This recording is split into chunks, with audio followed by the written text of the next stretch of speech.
बिस्मिल्लाहिर्रहमानिर्रहीम अस्सलामुअलैकुम। ज़ायक़ा पकवान 786 में आपको खुश आमदीद कहती हैं। अल्लाह ताला आपको और आपके वालिदैन को भरपूर सेहत के साथ लंबी उम्र अता फरमाए, आमीन सुम्मा आमीन। तो व्यूअर्स, कैसे हैं आप सब? उम्मीद करती हूँ आप सब खैरियत से होंगे। आज हम आपके साथ रेसिपी शेयर कर रहे हैं बेसन की बर्फ़ी। तो बेसन की बर्फ़ी बनाएंगे हम।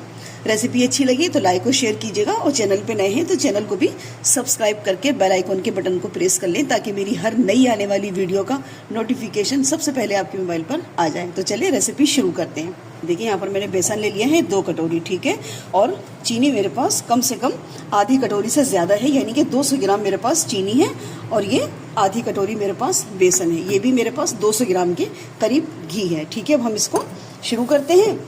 तो सबसे पहले हम बेसन को क्या करेंगे, ये बेसन छना हुआ है, ठीक है। मैंने छान लिया है बेसन।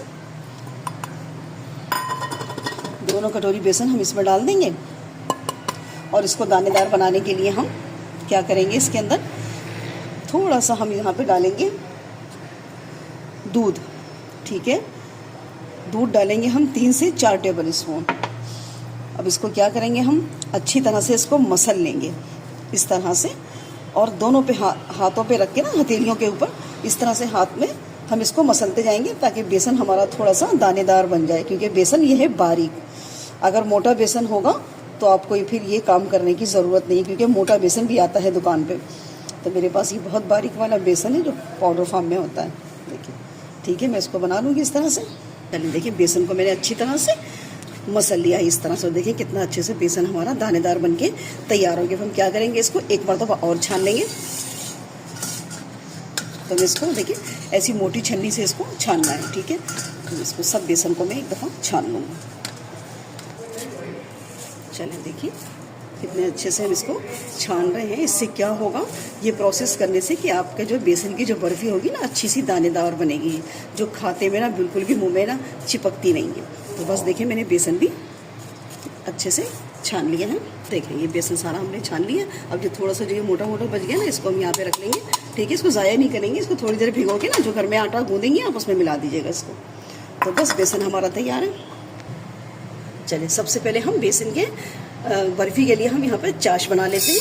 तो मैंने पौना कटोरी यहाँ पर चीनी ली है, और इसी कटोरी से हम डाल देंगे इसके अंदर पानी, यानी कि आधी कटोरी पानी डालेंगे, ठीक है। चीनी से भी पानी जब वो पकेगी तो अपना पानी छोड़ेगी। अब हम इसको ऑन कर देंगे।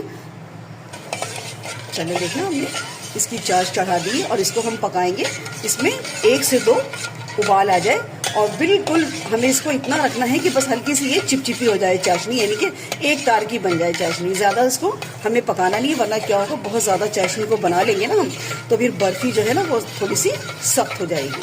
तो बस इसमें उबाल आने दें 1 से 2, फिर मैं आपको दिखाती हूँ।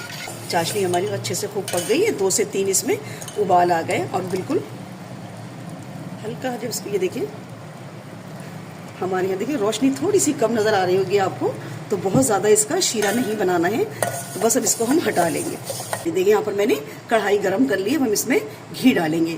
तो घी पूरा नहीं डालना है, तकरीबन ये आधा पाव के करीब घी है। आधा पाव से थोड़ा सा ज़्यादा होगा, लेकिन हम सब नहीं डालेंगे, ज़रूरत पड़ी तो फिर हम डालेंगे इसको। हमने घी इतना बचा लिया है।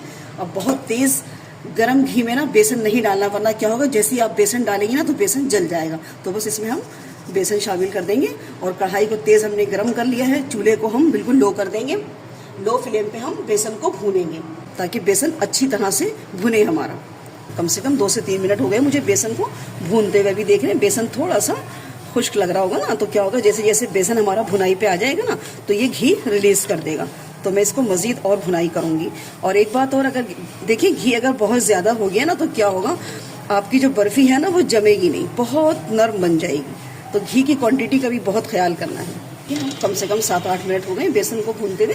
हल्का हल्का सा बेसन गीला होने लगा। हम क्या करेंगे, जो हमने घी बचाया था ना, अब वो हम सारा इसमें डाल देंगे, और दोबारा से इसकी भुनाई शुरू करेंगे। कम से कम इसमें 15 मिनट लग जाएंगे भुनाई करते हुए। बेसन से घी रिलीज होने लगा है, ठीक है। अब हम इसमें क्या करेंगे, थोड़ा सा यहाँ पर दूध डालेंगे। इसमें थोड़ा सा दूध था, 6 से 7 चम्मच इसमें दूध था जो मैंने इसमें डाला है।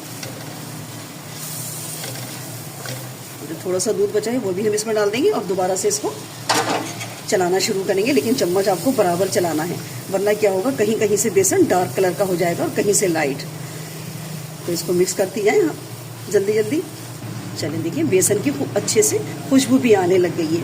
बेसन अब हमारा भुन गया है बहुत अच्छे से, ठीक है। अब हम क्या करेंगे, इसके अंदर जो हमने चाश बना के रखी थी ना, आपको इसी में डाल दें, वो अलग से डालने की ज़रूरत नहीं है। इसी बेसन में जो हम भून रहे हैं ना, इसी कढ़ाई में आप इसको डाल दीजिए।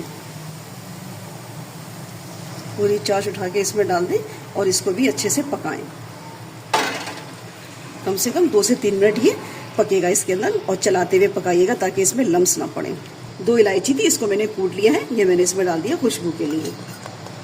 अगर इलायची का पाउडर है तो वो भी डाल दें इसमें। मेरे पास पाउडर नहीं था तो मैंने इलायची को कूट के डाल दिया। खूब अच्छे से इस पर चम्मच चलाती है। ये देखिए कढ़ाई भी हल्के हल्के छोड़ने लगा है बेसन। जिस थाली में मुझे ना हलवा जमाना है, उसको मैंने पहले से देखिए ग्रीस करके ये रख लिया है। तो ये प्रोसेस आप पहले से करके रख लीजिएगा ना। तो बस हमने इसको रख दिया। घी लगा लें या तेल लगा लें, जो भी है वो लगा लें इसके अंदर। बस देखिए कितने अच्छे से बेसन हमारा पक गया है, बिल्कुल इसने कढ़ाई को छोड़ दिया। अब हम क्या करेंगे, इसको थाली में जिसमें हमने जमाना है ना, उसमें इसको हम जमा लेंगे। हम इसको थाली में डाल देंगे और फटाफट इसको सेट कर दें थाली के अंदर, वरना क्या होता है ये जमने लग जाता है तो फिर सेट नहीं हो पाता। तो मैं इसको अब मैं सेट कर दूंगी। और ना ज़्यादा मोटी जमाऊंगी इसकी बर्फ़ी, ना ज़्यादा पतली। आप अपनी मर्ज़ी से बना लें कि कितनी मोटी बर्फ़ी जमाना चाहती हैं, उसी हिसाब से आप इसको उसी बर्तन में डाल लें। अगर बर्तन बहुत बड़ा है तो उसके आधी थाली में जमा लें, छोटा है तो फिर आपकी अच्छे से बर्फ़ी परफेक्ट जम जाएगी। इसमें हमने सेट कर दिया है। अब इसके अंदर थोड़ा सा ये डाल दें, ड्राई फ्रूट जितना हो डाल दीजिए, और नहीं भी डालेंगी तो बर्फ़ी का टेस्ट अच्छा ही रहेगा।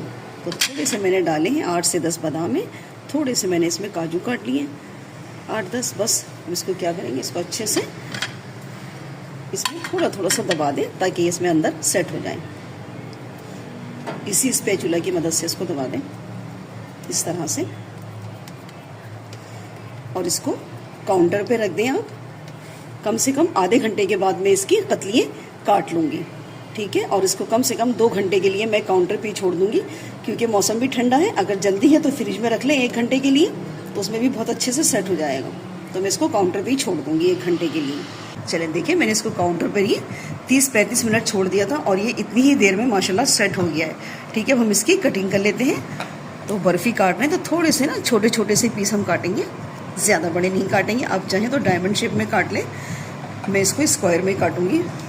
माशाल्लाह इतने अच्छे से सेट हो गया देखें, और बहुत ज़्यादा हार्ड भी नहीं हुआ है, ना बहुत ज़्यादा ये नरम हुआ है। चलें हम आपको इसका एक इसकी टिक्की निकाल के दिखा देते हैं। माशाल्लाह देखें कितने अच्छे से टिक्की हमारी ये देखें जम गई है। ये देखें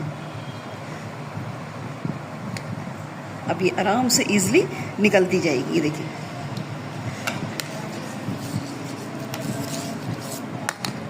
ये देखिए। तो आज की रेसिपी हमारी तैयार है, बेसन की बर्फ़ी। रेसिपी अच्छी लगे तो लाइक और शेयर ज़रूर कीजिएगा, और चैनल पे नए हैं तो चैनल को भी सब्सक्राइब कर लें। मिलते हैं नेक्स्ट वीडियो में एक नई रेसिपी के साथ। अल्लाह हाफिज़।